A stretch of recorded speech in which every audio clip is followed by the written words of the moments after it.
exactly are they asking for? Well, so this is now official because over the weekend there had been some conversation about the GBA having passed a resolution of some sort and making demands. But I think at the time over the weekend, the one topical thing that was up there was the fact that the GBA was demanding the revocation of the suspension of the Chief Justice. Now it is clear that indeed on the said day, which was on Saturday, April 26, the GBA indeed passed a resolution, amongst other things, demanding the suspension of the Chief Justice.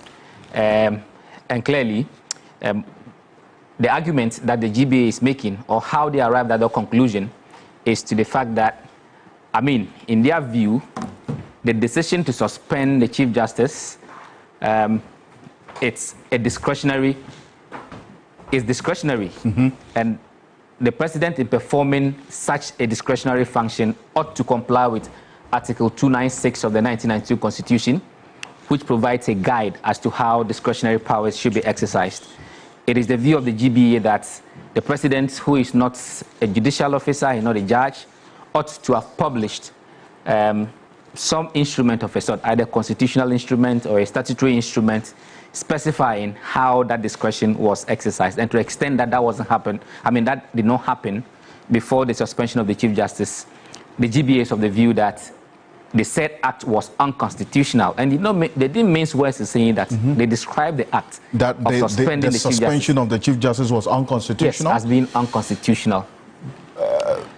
I see. And on what basis did they describe that as unconstitutional? Because in their view, we're here on Ghana Tonight with you on the magic wall, have gone through the Article 296(10)(a). Yes. That specifically stipulates exactly what the president has done, is it not? Yes, they don't dispute that. And Alfred, even if you recall, on Thursday, which was on the 26th of April, 2 days after they had issued, they passed this resolution, the GBA issued a statement, and in that statement, they made mention of how they were following the process and how they were aware of the processes that were outlined in Article 146.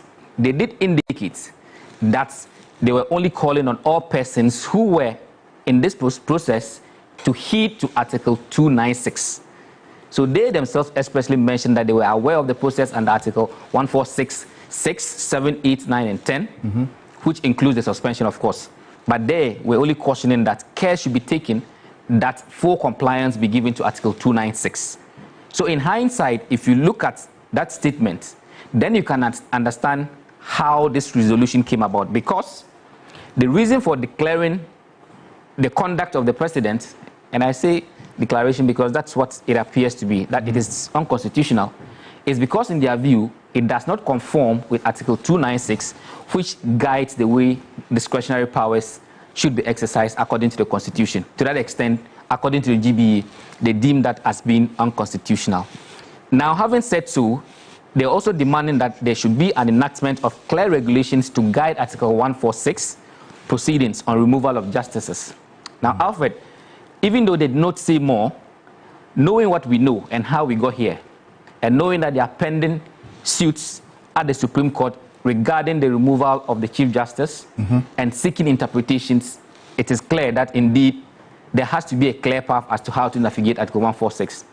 A typical example would be the question of whether or not, if the president receives petitions for the removal of the Chief Justice, the first thing the president has to do is to forward the petitions to the Chief Justice and get her response before the consultation with the Council of State, or the process can be ongoing before the president now gets the response of the affected Chief Justice. I see. That is a question that hopefully in the coming days, the Supreme Court will answer. There's also the question of timelines.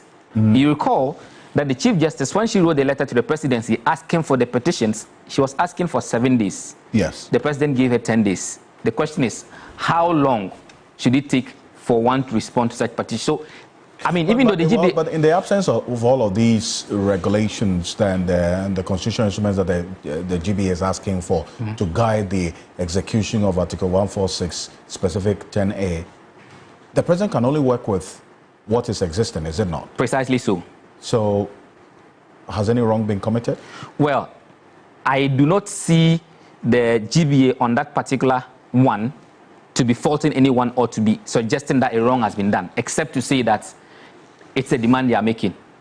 Okay. And possibly this can be taken into consideration amongst other things moving forward, if there's a need for a constitutional review perhaps, and if we begin to look at the reactions that are coming through from senior lawyers, maybe that will fit into that particular conversation. Alfred, it does not also end there. The GBA also wants the immediate release of the decision establishing the prima facie case against the Chief Justice. What they are in essence saying, that the President should show us how he, together with the Council of State, arrived at the decision that a case had been made against the Chief Justice for which she must answer. They are saying that it should be in line with established precedents. The GBA does not mention what the precedent is.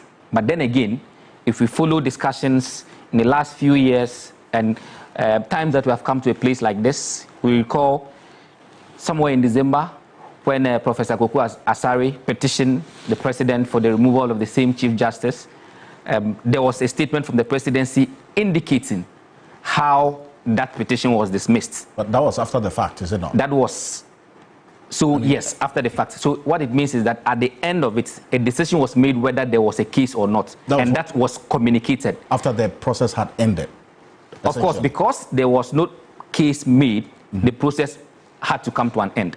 Okay. But that's a good point you're making, because the arguments that are coming, and of course, there's the Supreme Court decisions to that effect as to when the proceedings can be made public. You know, when we work through the process, part of the process is that the whole proceeding must be in camera. So that's the argument that others are making, that, I mean, if the process is supposed to be in camera, how then do you expect that the President will make such revelations at this point when the process is still in progress?